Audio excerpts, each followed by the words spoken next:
하나님이 사랑하시는 비산동교회 성도님들, 지난 주말 동안 평안하셨습니까?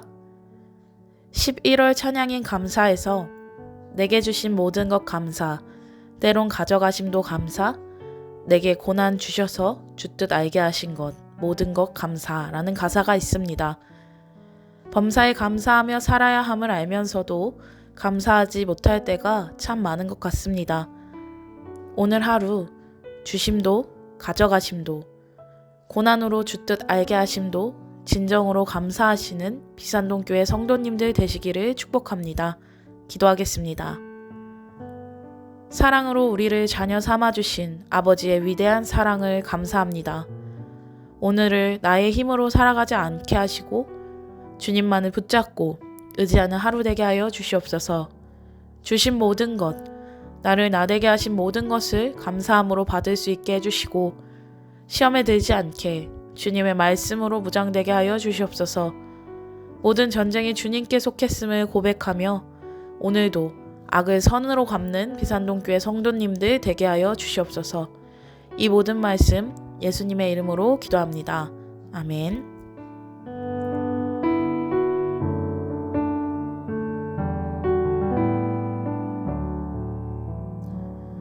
오늘 우리에게 주시는 하나님의 말씀은 히브리서 10장 26절에서 39절까지 말씀입니다.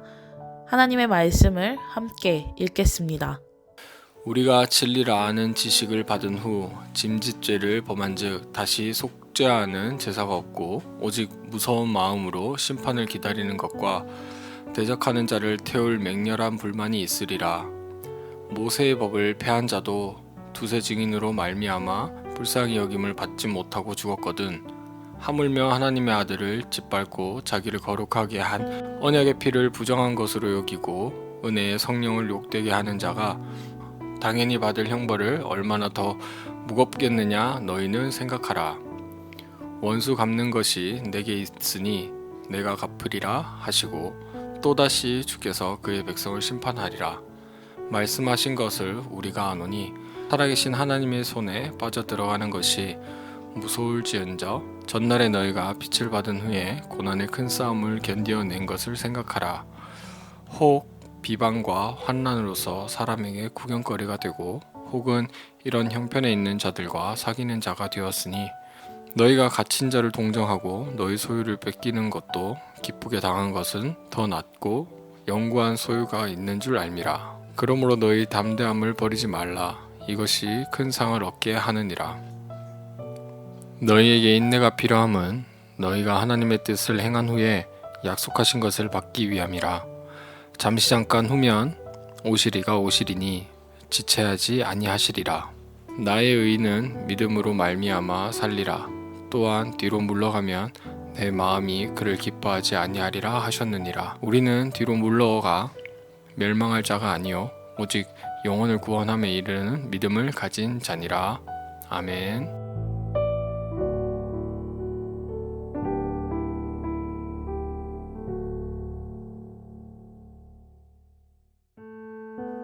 진리에 대한 지식을 받고도는 개종의 경험을 지칭하는 것입니다. 고의적으로 죄를 짓는 것은 하마르 타논톤, 현재형으로 한 번 죄를 지은 것이 아닌 지속적으로 죄를 짓는 것을 의미합니다. 개종을 경험하고도 지속적으로 죄를 짓는 것은 심각한 문제입니다. 그 심각함을 더 강조하는 것은 짐짓으로 표현된 고의로 죄를 짓는 행위입니다. 민수기 15장 30에서 31절은 부지 중에 지은 죄, 고의로 지은 죄에 대해서 말합니다. 고의로 지은 죄에 대해서는 속죄의 여지를 언급하지 않으며 그 죄가 자신에게 돌아갈 것을 말합니다. 히브리서 저자는 더 확실하게 고의로 죄를 지은 자에게는 속죄의 여지가 없음을 분명하게 말합니다. 예수 그리스도의 최종 속죄 제사를 거부한 이들에게 더 이상 속죄 제사가 남지 않았음이 당연한 것은 그리스도의 희생 제사는 반복되는 것이 아니기 때문입니다. 더 이상 속죄 제사가 남지 않은 자들에게 남아있는 심판에 대해 두 가지로 말하고 있습니다. 첫째는 심판에 대한 두려운 기다림이 남아있다는 것입니다. 그리스도인에게 심판은 두려움이 아니라 기쁨으로의 기다림이지만 이들에게는 두려운 기다림이라는 것을 말합니다.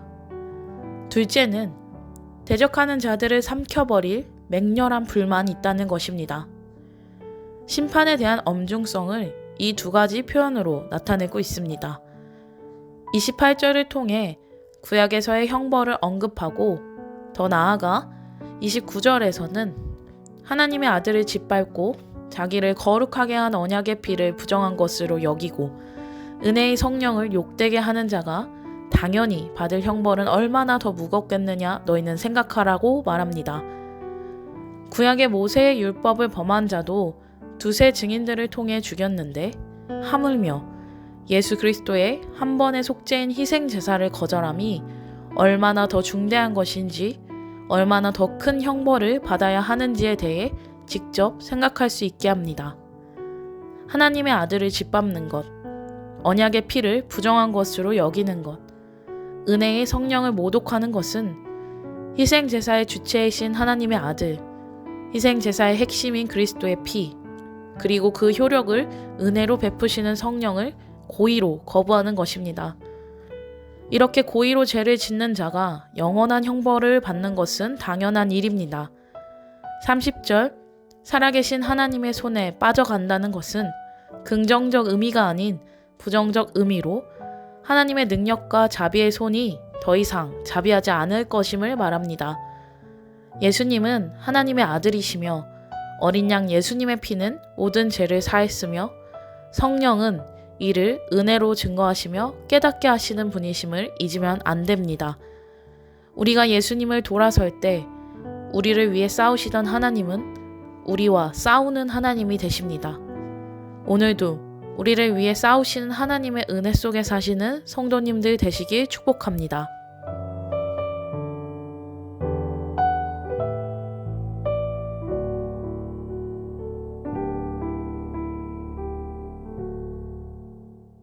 앞 단락인 26절에서 31절과는 다르게 32절부터는 위로와 격려, 권면의 말로 결말을 맺습니다.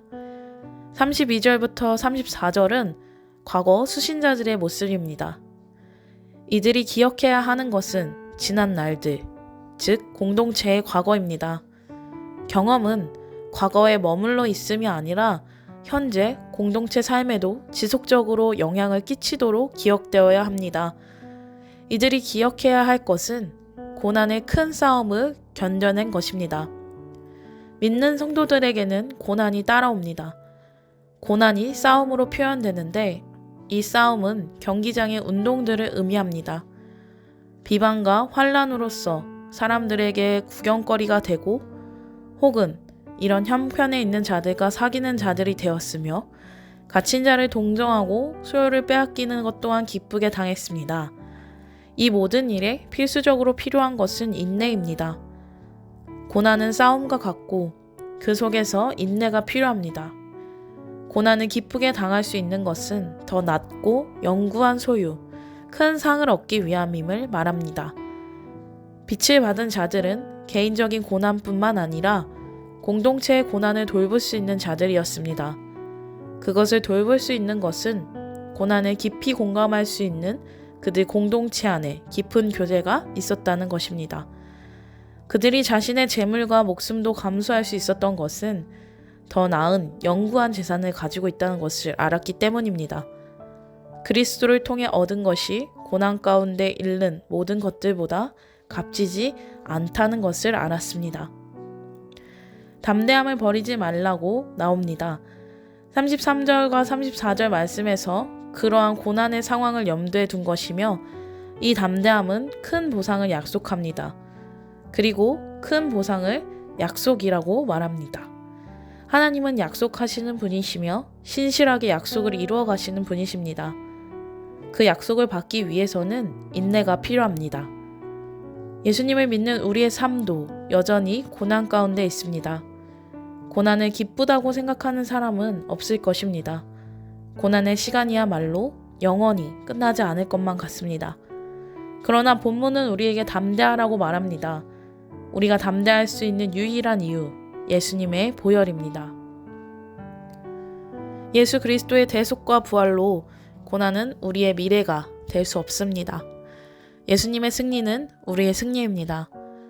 영원을 상속해 주신다는 하나님 아버지의 신실하신 약속을 믿음으로 오늘도 고난의 시간 속에서 인내하며 기쁨으로 승리하시는 성도님들 되시기를 축복합니다.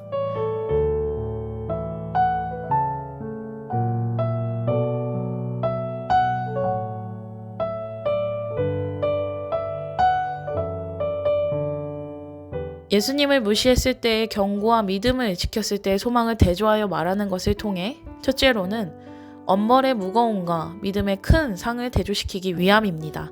예수님을 무시하는 자들에게는 하나님의 긍휼과 자비가 사라질 것입니다. 그러나 끝까지 인내하는 자들에게는 큰 상인 영원한 생명이 있을 것입니다.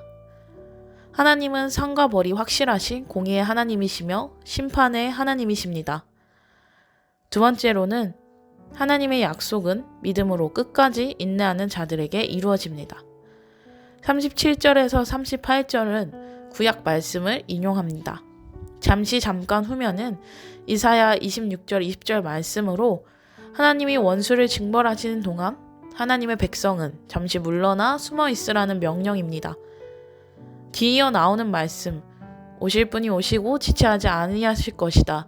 그러나 나의 의인은 믿음으로 살 것이다. 그런데 만일 뒤로 물러서면 나의 영혼이 기뻐하지 않는다는 하박국 2장 3절에서 4절 말씀 인용으로 앞서 이사야 말씀과는 정반대의 겉면으로 긴장감을 형성합니다. 공동체 모임으로부터 숨어있는 수신자들의 자세보다 저자가 기대하는 자세는 하박국 말씀의 자세라는 것을 말해주고 있습니다. 믿음, 물러남의 두 단어의 대조를 통해서 강력한 도전을 하고 있습니다. 하나님은 신실하신 하나님이십니다. 이에 대해 사람은 믿음으로 나아가야 합니다. 그리스도인 우리는 예수님을 믿는 우리는 물러서서 멸망하는 자들이 아닙니다. 우리는 믿음을 가져 영혼을 보존하는 자들입니다. 세상의 고난은 우리를 위축되게 합니다. 보이지 않는 박해들도 너무나 많습니다. 우리는 뒤로 물러서는 자들이 아닙니다.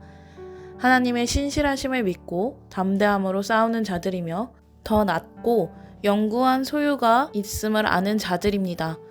그리스도인이란 말은 그 자체로 승리의 영광이 있습니다. 그리스도가 있기 때문입니다. 영원히 승리하신 예수 그리스도, 오늘 고난을 인내할 수 있는 단 하나의 이유, 예수님이 하나님의 아들이시며 그의 피가 우리를 깨끗하게 하셨으며 은혜의 성령이 함께 하시기 때문입니다. 이 땅의 것은 영구하지 않습니다. 영원히 사라지지 않을 영구한 소유를 바라보며 고난을 소망으로 바꾸시는 비산동교회 성도님들 되시기를 축복합니다. 오늘의 말씀을 묵상하며 첫째로는 하나님의 아들이시며 피의 대속을 이루어 주신 우리 주 예수 그리스도를 고백했으면 좋겠습니다. 이 세상에서의 싸움은 우리의 싸움이 아닙니다. 모든 것이 하나님께 속했고 주 되신 하나님을 고백할 때 하나님이 우리의 대적과 싸워주실 것입니다. 둘째로는 우리의 영구한 소유, 큰 상이 있음을 기억했으면 좋겠습니다. 오늘이 견뎌야 하는 괴로운 시간이 되는 것이 아니라 은혜의 성령의 인도하심으로 고난이 소망으로 채워지기를 믿음으로 기도합시다. 우리는 뒤로 물러가 멸망할 자들이 아닙니다. 우리는 영원한 생명을 소유한 믿음을 가진 사람들입니다. 이 믿음을 가지고 고난의 삶 속에서 인내를 소망으로 바꾸시는 비산동교회 성도님들 되시기를 축복합니다. 기도하겠습니다. 사랑과 은혜가 풍성하신 하나님 아버지, 우리의 삶은 너무나 고단합니다. 너무나 지칩니다. 도저히 나아갈 길이 없는 것 같이도 보입니다. 그러나 이러한 때에도 우리의 믿음을 낮아지게 마시고 오히려 우리의 믿음을 굳건히 하여 주시옵소서. 그래서 고난 가운데 물러서는 자들이 되는 것이 아니라 고난을 인내로, 인내를 소망으로 바꾸어내는 성도님들 되게 하여 주시옵소서. 우리 삶 속 곳곳에 숨어있는 하나님의 자비를 발견하는 하루 되게 하여 주시고 우리가 오늘 하는 모든 일들이 하나님께 영광 돌리는 일들이 되게 하여 주시옵소서. 큰 상보다 더 크신 하나님의 은혜와 사랑을 바라보게 하시고 그 넓은 은혜와 깊으신 사랑으로 하나님을 사랑하며 이웃을 내 몸과 같이 사랑하기를 원합니다. 모든 말씀을 다 알 순 없지만 하루하루 새로운 말씀으로 삶을 채우는 비산동교회 성도님들 되게 하여 주시옵소서. 이 모든 말씀 예수님의 이름으로 기도합니다. 아멘.